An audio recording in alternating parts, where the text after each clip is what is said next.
afternoon, and good evening, depending on the time you're going to watch. Oh my god, I can't. I mean, is that how we start every video? Okay. This is our episode 5 of Campus One on One. Thank you for staying with us since episode 1. And it's just, I've just realized that episode 5 is actually quarter the episodes that I have to like put across for you people to watch. And I'm so thankful that we are at 50 subscribers right now, and the highest number of viewers is 150. I am so grateful for everyone that is sharing, everyone that is watching. I cannot thank you enough. Keep sharing, keep watching, and I'm sure that every now and then you watch, you get something, some information here and there that you can, gain some knowledge from it. A bit educative, yeah. So episode 1 we talked about do's and don'ts. Episode 2 we talked about residentials in campus. Episode 3 we talked about campus culture, and episode 4 we discussed on relationship between ourselves within campus, this comrade relationship. So here is episode 5, and I have my guest on the show, and we are going to talk about lecturer-student relationship. There's a bit of a very bad narrative about student-lecturer relationship in campus, as far as we know, because if you are on Twitter, if you are on Instagram, if you are someone who reads a lot of articles, even in magazines and newspapers, there have been articles that have been put out there to, I don't know, I can't say that it's something that is tarnishing our images, because to be honest, these are things that also actually happen in campus, and we have had that strange relationship between lecturers and students. So we are going to detail down what really is the relationship like. Like is it like high school, where we used to like have a motherly relationship with our ladies, our teacher, our lady teachers, a fatherly relationship with our men teachers, or how is it like to have the lady lecturers and the male lecturers in campus? How are we relating with them on a personal level and on a comrade level? Yeah, so I'm here with my guest. She's called Charlotte. And a funny thing is that don't have a male comrade on the show because of one or two things that I will not mention today. But I hope that what we are going to talk about right now is going to give you an eye, or a deeper way of perceiving the relationship between a student and a lecturer. How are you doing? Hi, I'm doing fine. Mm-hmm. Yeah, so I'm happy to be in your show today. Okay. Yeah, and I'm happy to talk about the relationship that we usually have with lecturers. Uh-huh. Because personally I'm a student. Uh-huh. Yeah, and I can say one or two things about that. Uh-huh. Yeah. Well, you see, when you look at lecturers or teachers, even in high school, you are supposed to talk about emotional support that the lecturers can give us. You're supposed to talk about the mental support. You're supposed to talk about the meaningful conversations that go around between students and teachers, right? Yes. So how would you describe the relationship between teachers and students in campus?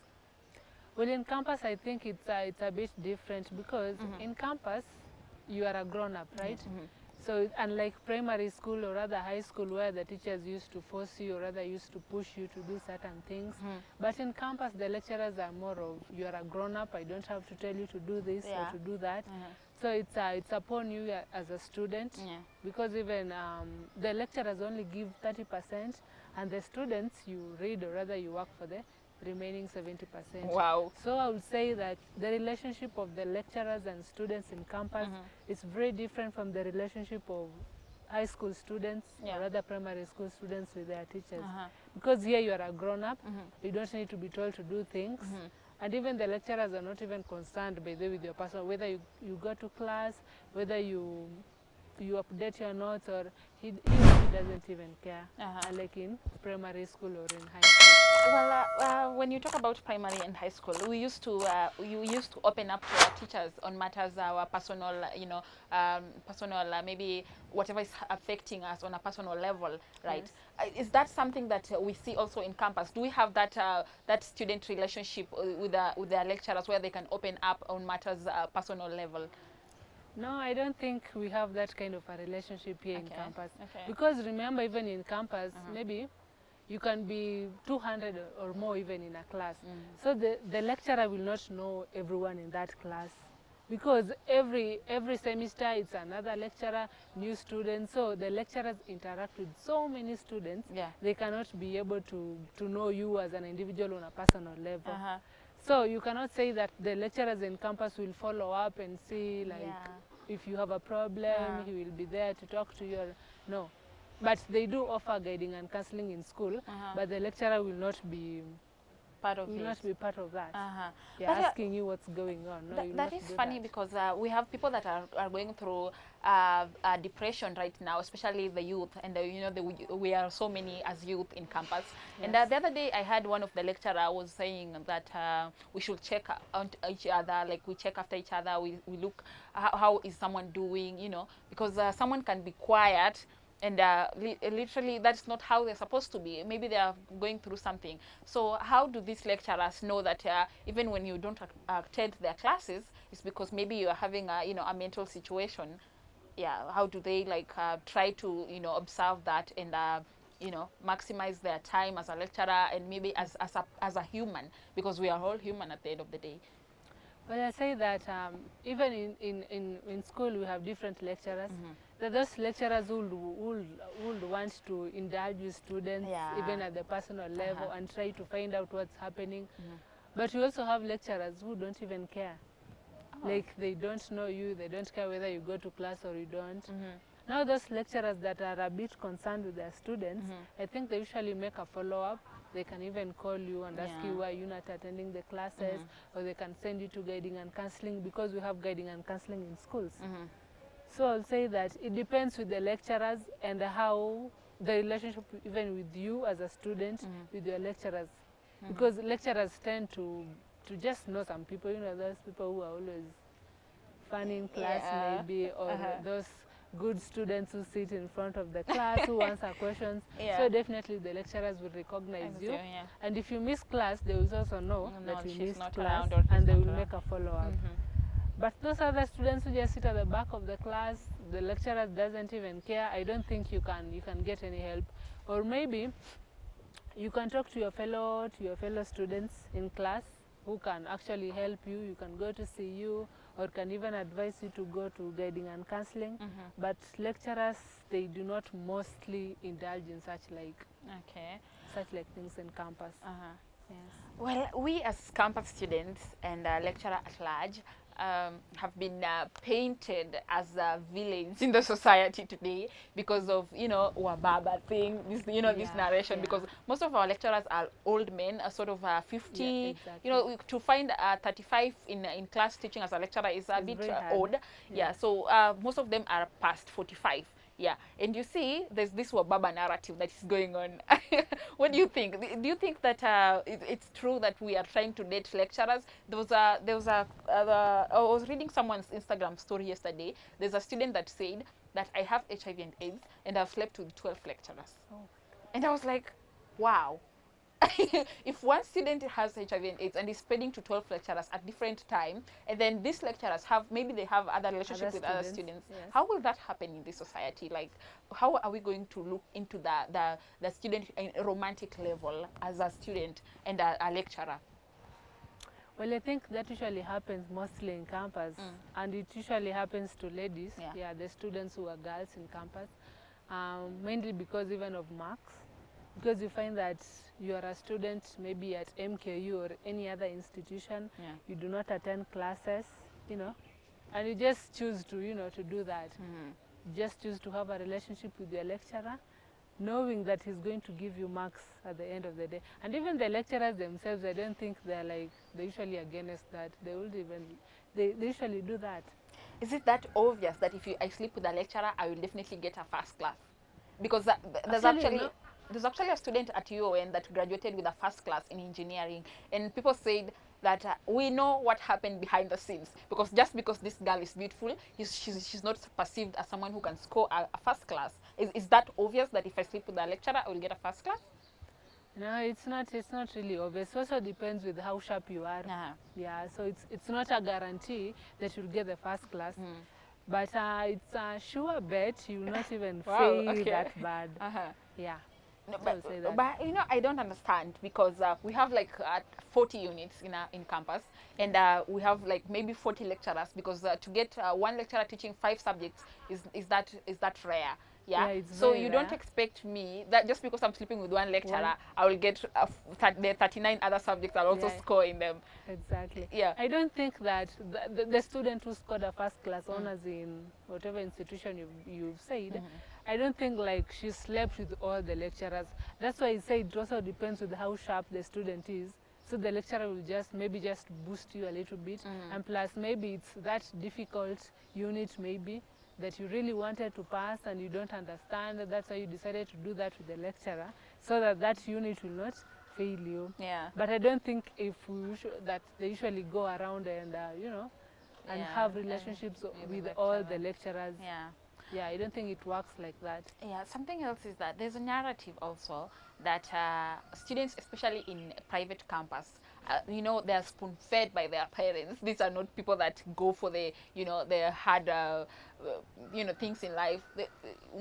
You're from a more of a, you know, a well-off family. Yeah. So when you come to campus, your life is sort of you don't want to struggle too much. So what you do is you pay lecturers, you pay them off, and this is something that lecturers also are taking advantage of, Yeah. especially in those big schools like Strathmore.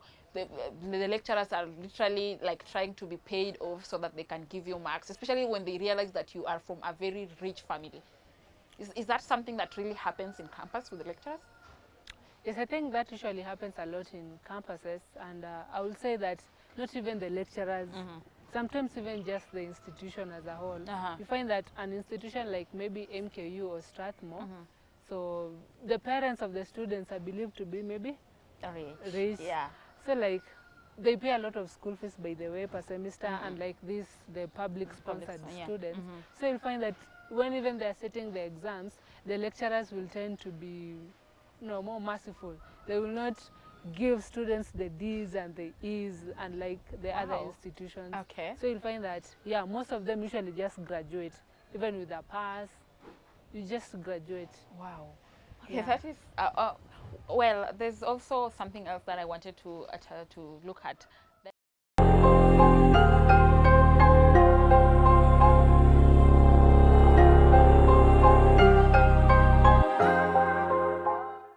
The problem there is this problem that lecturers are.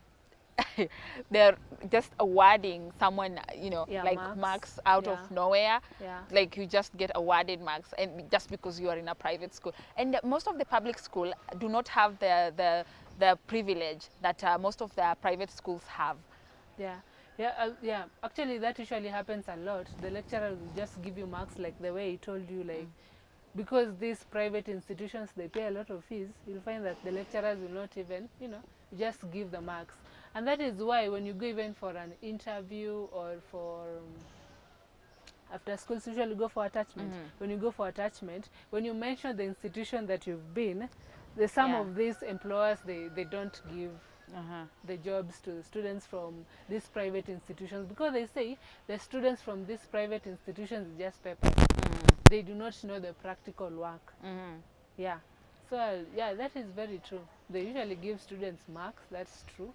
And when the students go to the outside world, they are not even doing well because they were just spoon-fed. They were just given the marks. Those are just papers. But practically when they go to the field, they don't know how to do anything. Wow. Yeah, and that is very. It has been talked a lot, by the way, by so many people. Yeah, because it's Students from these private universities, not. they're just being spoon-fed. When they come even for those interviews or rather for attachment, they don't even know how to work. Yeah. The other day I was talking on my social media platform about the professorship, the way institutions have so far indulged their professors in terms of professorship in campus. Yes. Most of us, especially like in the campus that I'm in, most of us get to just get recycled PDFs. Yeah, we don't see that the project whereby we are sent to research or on things. Exactly. Lecturers don't do that nowadays. They just They come don't. in class and they leave the PDFs and they leave the notes that they had already done back in the Yeah, days. back in the And then you're like you are wondering, so what is the new knowledge that I'm getting from this? Is there something that maybe lecturers can do maybe in terms of professorship on how they teach in class? Yeah, I think they can just go back and review the notes, because you find that maybe a lecturer from MKU has been teaching journalism and mass communications since maybe she arrived here, maybe let's say in 2010. The notes that she did then, or rather the research that she did in 2010, it is the same notes that she will transfer even to students who are doing communication right now. So you find that there are no new things, they're not even doing research. And if you as a lecturer, you're not doing any research, you cannot tell a student to go and do the research. So you find that these lecturers, they're a bit lazy maybe. I don't know if it also happens to public universities, but in private universities, you'll find that happens a lot. Well, also, there's this thing about missing marks. Especially that lecturers are busy with the students here and there in different institutions, and even in some of the public universities, you don't get to see your results more often because you are in a branch of a university. So the main exams go to the main campus.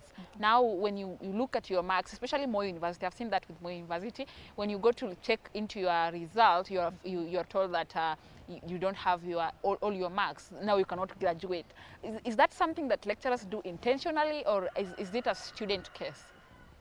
Well, I wouldn't say that lecturers do that intentionally, because you find for you to have a missing mark, it means maybe you did not do your cut, or maybe when we are doing exams on the booklet, you did not write your registration number very well. So you find that your marks will just hang somewhere. But again, on the other hand, maybe the lecturer just decided not to give you marks, because also even the lecturers, they can just hate you, and they will make you suffer. You'll never graduate in campus. So it also depends, but a good percentage is that maybe students are not writing the admission numbers in the booklets very well, or rather students do not do the cut. So you find it to be so difficult for the lecturer to key in those marks the way it's supposed to be for you to get your marks. Well, if you're given a chance. On that again, you'll see that these public universities, like the way you've mentioned Moi, many students usually complain of that missing marks. But unlike MKU, I think MKU is rather like it's a bit a small institution where you find that there are not so many students with such cases. With such cases. Because even the lecturers know, maybe the students, if you've not done your cut, will come to class and ask who has not done the cut. I don't know if in public universities lecturers usually do that. Maybe because of the masses of students, lecturers don't even, pay attention who has not done the cut. So that is why we find that students have the missing marks. Okay. Yes. Well, I was going to ask you this: if you are, let's assume you are a female, which you are a female student, what would you say about female students out there that are having a thing with the lecturers? Well, I say it's not something good. It's not something that you should be proud of. Because if you are in campus, I think you're supposed to learn. You're supposed to open your mind, have the knowledge, go to class, do not miss classes, do your practicals, because the lecturer may give you the marks, you may get that first class honors, but when you go outside there, you don't know anything apart from that, the theory that, and even maybe that theory you don't know, so it's just papers. So when you go out there, it's when it starts hitting you that you do not know anything about journalism, and you've been in school maybe for 4 years and you don't even know how to use the camera. So I think that those girls who are having relationships with the lecturers, they need to think twice. Also, this is my last question to you. Assume that you are a lecturer in one of these universities. What is it that you'll do different that lecturers are not doing? Maybe that is leading to a bad image of them with the students. What is that one thing that you'll do different? I think if I were to become a lecturer, I would first do my research very well. Secondly, I'll be very strict. You know, the lecturers who are not even strict at all. Yeah. So I'll be very strict. I'll be consistent with my students. I will engage my students more in whatever I am teaching, so that they can even just get something from whatever I'm doing. So I'll really do my research, engage my students, be strict in maybe in the time of, maybe if the class is supposed to begin at 7, I'll make sure I'm there in class by 7, because we have lecturers who, the class starts at 7, maybe they'll come at 8. So that also encourages the students to be lazy. Yeah. And by the way, the students usually note these lecturers. If they know you usually come late, like 30 minutes late, they will always also come late. Yeah, true that. So I'll think, yeah, I'll be very strict, and engage my students more, Yeah. and even have the personal relationship with students. Good. That's really good of you. That was our interview today, and I think that you have learned one or two things about lecturers and about how to socialize with lecturers, because it's been a really bad image that's been painting out here between students and lecturers. And if you look at most of the articles that have been wrote about students and lecturers, it's always about how students are trying to maybe push themselves through the lecturers so that they can get the marks, or maybe the lecturers trying to, you know, to take the advantage of the students, maybe in the financial way, or maybe the romantic way. So if you're a student out there, I'm sure that this is going to help you, you know, just keep your relationship meaningful with the lecturer. It has to be to do with the course. Let it be to do with the course. Don't go further into details that are not supposed to be, you know, relevant to your career. Also, something else that we have been told here is that the professorship, you know, the way the lecturers take students, you know, you are a grown up, so you're supposed to like get the 25% of the knowledge. I mean, the 75% of your knowledge yourself, because the only knowledge that the lecturers will get you is the 25%. And you know, most of us are not people that are tumelelewa, you know, high school. We used to like be caned, and we used to be like tunasukumwa, you know, we were pushed to find these things on our own. So this is not something that happens in campus. But if you are here with the motive that I'm going to pass my exams, I want to do this in my career, I want to be, you know, a brilliant person in the society and very helpful, you know what to do. Just do the right thing at the right time and be found with the right person, you know, as a lecturer at the right place. Don't go into their houses. Don't start sending your news into, you know, it's not worth it. Yeah. It's not worth it, because at the end of the day, you have to like get your own image, your own reputation out there, and especially to media students, right? Exactly. Because when you get out there, you get the limelight, and there's always a disadvantage that comes with the limelight. Especially, it's not even to the media students alone, because one of these days you'll become one of the great CEO in the country, and you know, your reputation will always you know, follow you at the end of the day. So make sure that you take the advantage of your lecturers as a career way, not any other way that is out there. Thank you for watching this show. I'm here with my guest, Charlotte. What else do you want to tell us? Maybe just to finish up the show. Well, I like just to talk to students, like when you go to campus, do not forget what you've gone there to do. Because we have so many students in campus who get to campus and they forget what they came to do. They forget where they come from. So I would like to advise all students in all campuses in the country that when you go to campus, please remember what you went there to do. And please remember, and maybe some of us are nyumbani. Yeah, true that. So if we mess, if we fail, that's it. Poverty natumaliza. So when you come to campus, just remember where you come from and work really hard so that you do not even disappoint your parents. And not only your parents, even yourself. Because you don't want to come to campus, maybe you got an A or a B+, then you come to campus, you indulge in drugs, or rather you start missing classes. By the time you are graduating, maybe even graduate with a pass. Can you imagine?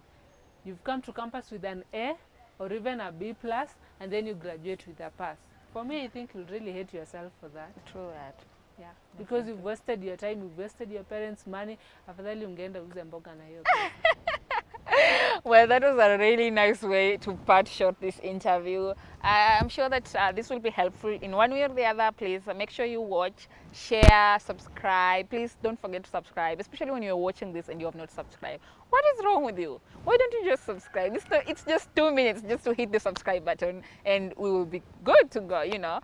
Thank you so much. The comment section is always at the back where there's written a comment. That's where you comment. I've gotten a lot of messages telling me, how do I comment on your show? How do you comment on your show? That's how you comment. Just go to your YouTube, especially when you've subscribed, and just hit the comment button and you'll be able to write. Thank you for watching. See you on the next episode. Bye. Bye.